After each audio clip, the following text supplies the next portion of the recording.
Então, galera, dando continuidade aos nossos trabalhos aí, né?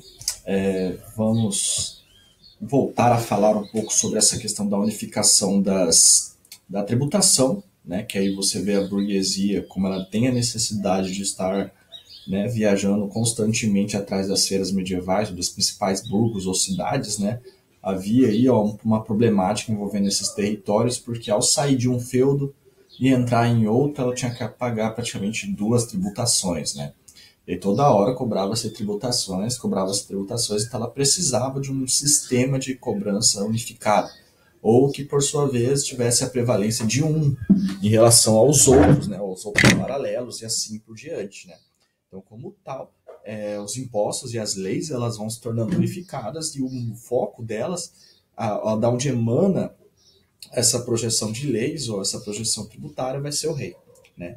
Outra coisa importante para nós também é a formação de uma estrutura burocrática, né? Que essa sociedade ela vai necessitar essencialmente da burocracia como um projeto de automatização do Estado e tornar o Estado também impessoal numa perspectiva administrativa, mas pessoal na perspectiva de representação. Pessoal no caso do rei, mas seu funcionamento ele acaba transpondo todos os indivíduos que compõem esse Estado, né, essa sociedade, assim por diante, beleza? Então já fica com vocês aí, que uma das características básicas da política moderna é a burocracia. E isso vem até os nossos dias atuais, né? Que a burocracia nada mais é que um sistema de governo baseado no papel, né? E no grego fica burocratia, né? O poder do papel, seria mais ou menos isso. Onde a assinatura, onde os símbolos de poder, onde a funcionamento dessa sociedade vai se dar a partir da documentação, a partir do papel, a partir de um programa de pré-estabelecido de regras que tem que ser obedecidas. E quem dita as regras é quem está no topo do poder. No caso, o rei. Assim, a gente chama também essa sociedade de sociedade de corte, né? Que aí você tem elementos da monarquia francesa, da inglesa, de outros países também que vão montar seu aparato burocrático, escolhendo pessoas da mais alta importância para o Estado, né, no âmbito da nobreza, para participar dessa corte, sendo sustentada pelo rei. Aí esse sustento implica em poder também, né? Porque o rei vai sustentar, então ele vai mandar nessa galera.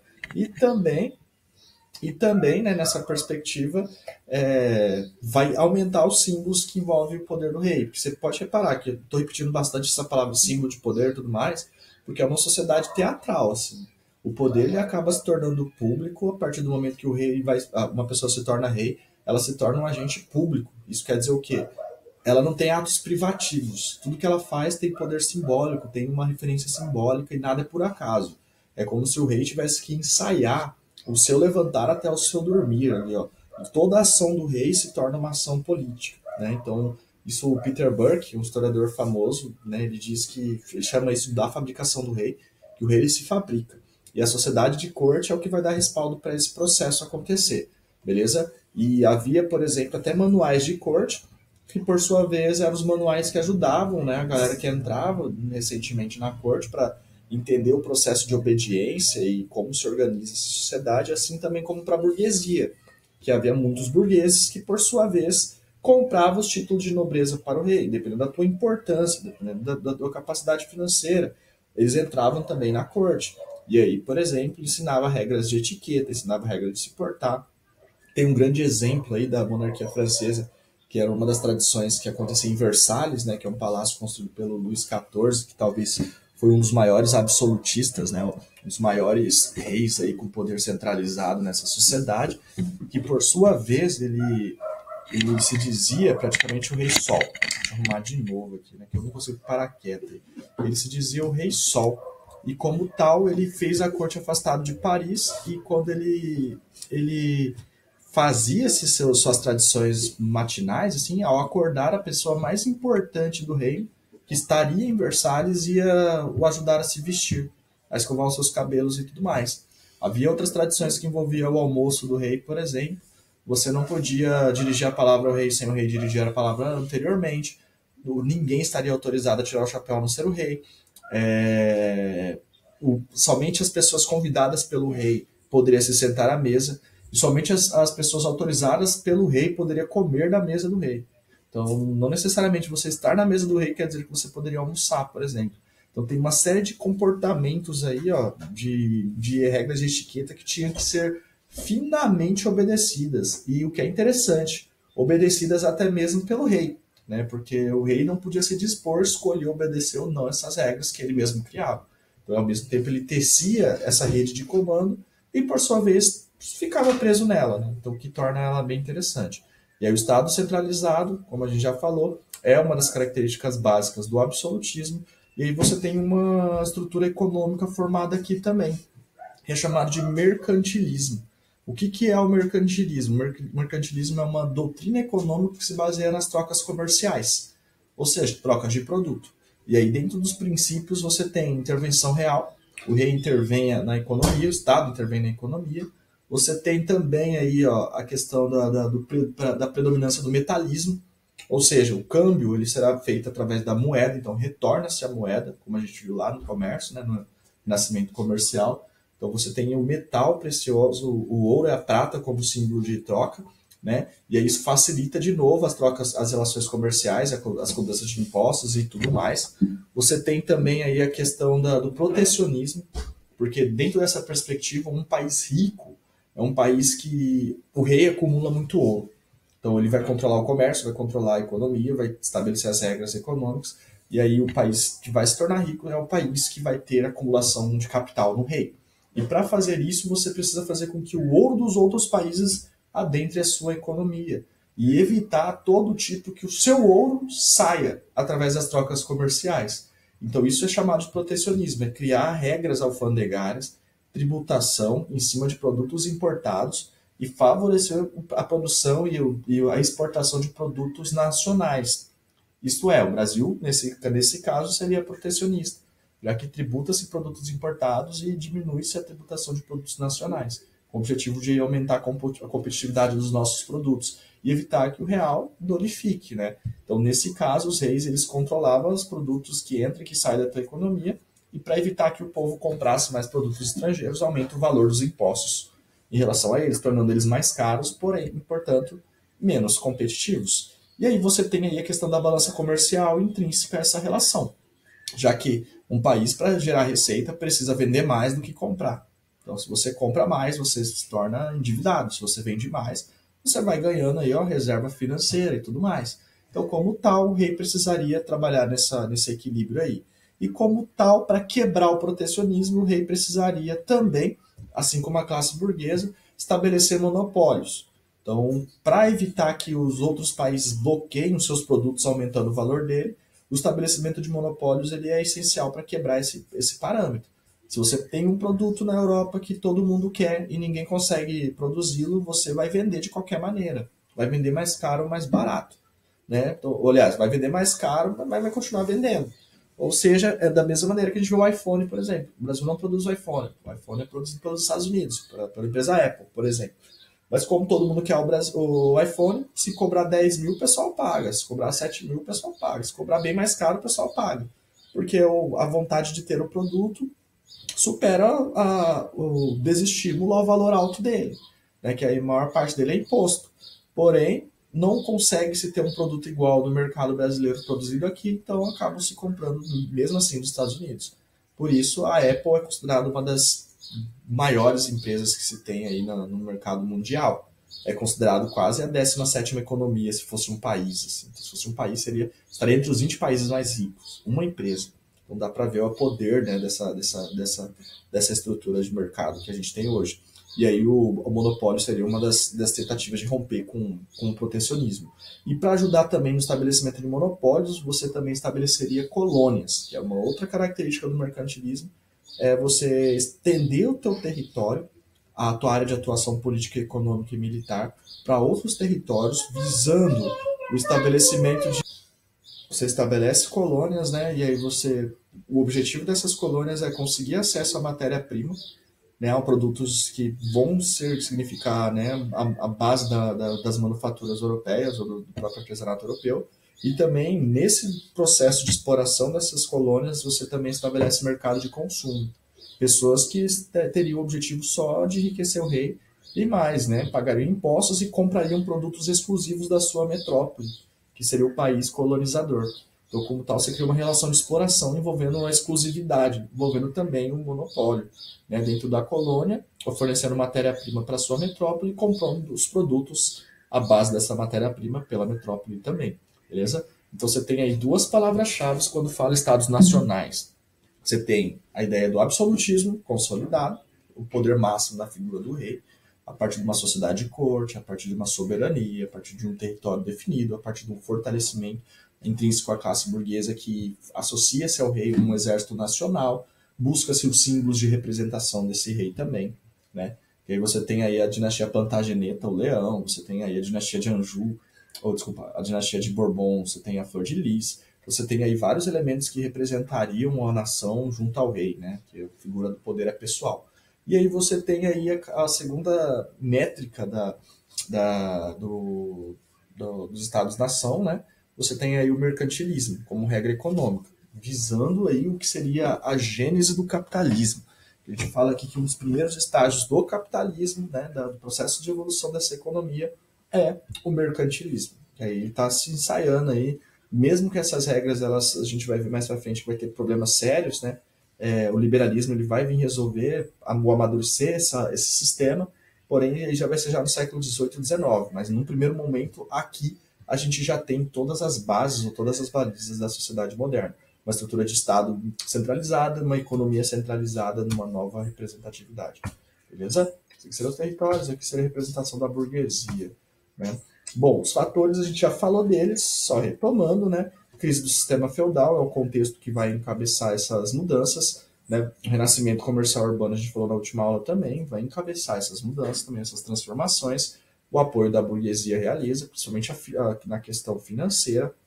O renascimento cultural vai ser um processo que a gente vai entender de adaptação à estrutura de pensamento racional a essas mudanças que estão acontecendo no mundo. Então o homem está deixando de ver o mundo e o universo como uma estrutura de pensamento espiritual, teológica, e vai começar a voltar, né, desde a Grécia, que já tinha sido, né, quase que adormecido esse tipo de pensamento, esse tipo de visão. Aqui agora eles vão retomar com essa visão e vão tentar entender o mundo de maneira racional, como se fosse uma máquina, né? Tentar entender a natureza e suas coisas, e que isso também vai objetivar racionalizar até as relações comerciais, as relações sociais, as relações de poder, beleza? Então o Renascimento ele vai vir nesse caminho e a gente vai trabalhar uma aula só para ele, né? Que é um conteúdo bem importante para vocês. E também, como a gente já viu, a projeção da fé, assim como da ideia do Renascimento e das relações comerciais, da mudança para a Idade Moderna, é uma relação de declínio. Né? Então, a gente estava falando do declínio aí, tive que resolver um problema aqui, mas desculpa o corte aí. Então, sobre a questão do declínio, a igreja já estava no seu processo já de ruptura, de não conseguir resolver grandes tensões devido à crise que vem desde a Idade Média, até mesmo a crise que aconteceu com o Império Bizantino e a partir daí novas interpretações sobre a fé, né, que é uma nova concepção que a gente vai trabalhar lá na Reforma Protestante, né, que outras religiões elas vão acabar tentando combater as práticas de corrupção da igreja e coisa do tipo, e assim ela vai precisar também de respaldo do rei. Assim. Então, para sobreviver, ela vai precisar investir poder real. Investir, ou no mínimo idealizar o que seria a aproximação da igreja com as monarquias europeias, né, com essas novas monarquias europeias. Beleza? Esse é um ponto-chave também para o início da sociedade moderna. Tranquilo? Então aqui a gente falou da decadência do feudalismo, aí seria a aproximação dos laços de vassalagem, que vão se consolidando até a formação da corte, né? Que a corte não deixa de ser uma projeção máxima dos laços de vassalagem, assim por diante, e até mesmo a postura da igreja de lidar com todas essas situações. Beleza? E agora a gente vai falar um pouquinho, né? Vamos tentar trabalhar um pouquinho aí o que seriam as monarquias europeias, né? Como se deu origem a elas, ou como elas se formaram, né? A grosso modo e tudo mais, né? Que aí você tem a monarquia, vou pela ordem, aqui não está na ordem cronológica, então vou primeiro pela monarquia portuguesa, foi o primeiro reino a se unificar. A gente tem lá o isolamento de Portugal, né? Como uma grande vantagem durante a crise da Idade Média, durante a crise lá do Apocalipse que a gente trabalhou, né? A peste negra não atingiu diretamente o Reino de Portugal, como atingiu seus vizinhos, né? Você tem aí, ó, parte interiorana de Portugal trabalhando na perspectiva, deixa eu ver, acho que está até aqui, se não me engano. Acho que aqui fica mais fácil. Ó. Peraí, só um aqui. Aí fica mais fácil vocês olharem aí. Você tem aí ó, uma economia ligada ao setor agrário no interior, no litoral. Então, dessa parte que era agrária, você tem aí a, a parte do litoral que era ligada ao comércio, ao artesanato e à pesca de bacalhau. E o que é interessante é o que vai dar a primazia, por exemplo, da conquista do Atlântico e a conquista do Mar Tenebroso, né, como eles chamavam o Atlântico, e também a conquista das rotas asiáticas a partir do périplo africano, né, já que os portugueses vão estar acostumados a viver mais no mar do que em terra, né, a partir da profissão desses grandes navegadores, beleza? Portugal originalmente pertencia ao Reino da Espanha, e aí inicia-se uma aproximação, né, a partir do casamento de Henrique de Borgonha, que por sua vez tinha apoio da burguesia e visou sua independência dos reinos espanhóis a partir do casamento com a Teresa, né, filha do rei espanhol de Castela, né, que pertencia à Espanha que ainda estava fragmentada, né? Após a queda de Henrique de Borgonha, com a morte dele, você tem aí a Espanha tentando reaver o Porto Portucalense, né, que pertencia aí ao território espanhol. A burguesia, com medo de estar associada à monarquia espanhola, lutou, buscou sua autonomia e investiu no poder em uma nova dinastia, né, que seria a dinastia de Aves, que por sua vez era portuguesa, e a partir dali você tem um projeto, uma confluência de navegadores e cientistas que pensavam na parte de mapas cartográficos e toda a tecnologia que envolvia o universo naval, fugiram ou se refugiaram ou também foram buscar, né, como mecenas, a família de Aves, que era apaixonada pelo mar. Então também é um outro fator que vai possibilitar aí a expansão da ultramarina portuguesa para além do resto do mundo, né? E o que é interessante também é que a coroa portuguesa era associadíssima à fé católica.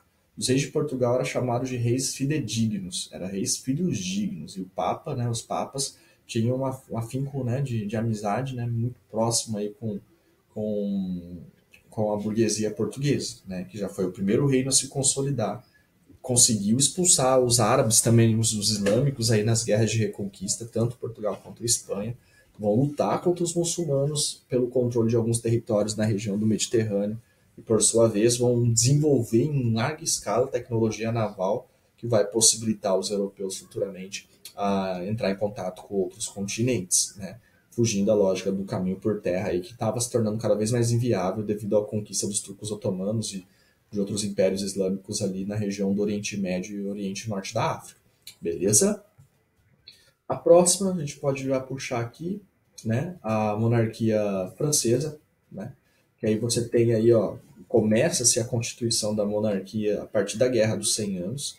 A gente viu que a Guerra dos 100 Anos foi uma guerra baseada numa crise de sucessão do trono francês. A partir dali você tem um confronto secular envolvendo a Inglaterra e a França.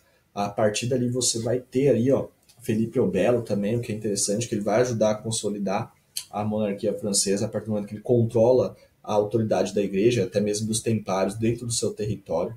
Ele vai submeter a partir da força ao restante da nobreza francesa, né? Vai conseguir expulsar também os ingleses do seu território também, e aí dá início aí, ó, à dinastia de Bourbon, beleza?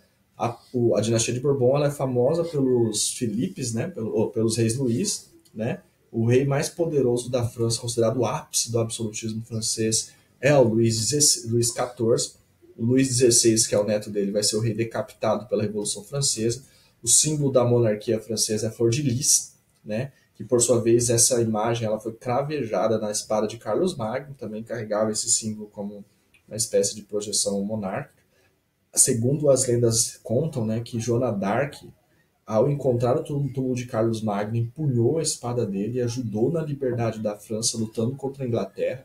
Então ela vai se tornar um símbolo popular e futuramente vai se tornar um símbolo nacional francês, uma grande heroína, um nome forte para a independência francesa da Inglaterra. Depois ela vai acabar sendo morta por conta dessa aproximação que ela tinha com as camadas mais populares e acabava gerando certo temor na sociedade, na aristocracia francesa, né? Então vai ser entregue para a Inquisição e vai ser queimada no processo de Inquisição, desse processo de Inquisição. Beleza? A monarquia inglesa a gente vai falar na próxima aula, né? Só para encerrar, esse vídeo ficou meio picotado, porque a minha filha, ela, toda hora ela vem pedir ajuda para alguma coisa e eu tenho que parar para ajudar, tá bom? Então desculpa aí qualquer coisa. Então se cuida, gente. No próximo vídeo a gente continua falando da monarquia inglesa. Falaremos também da monarquia espanhola, beleza?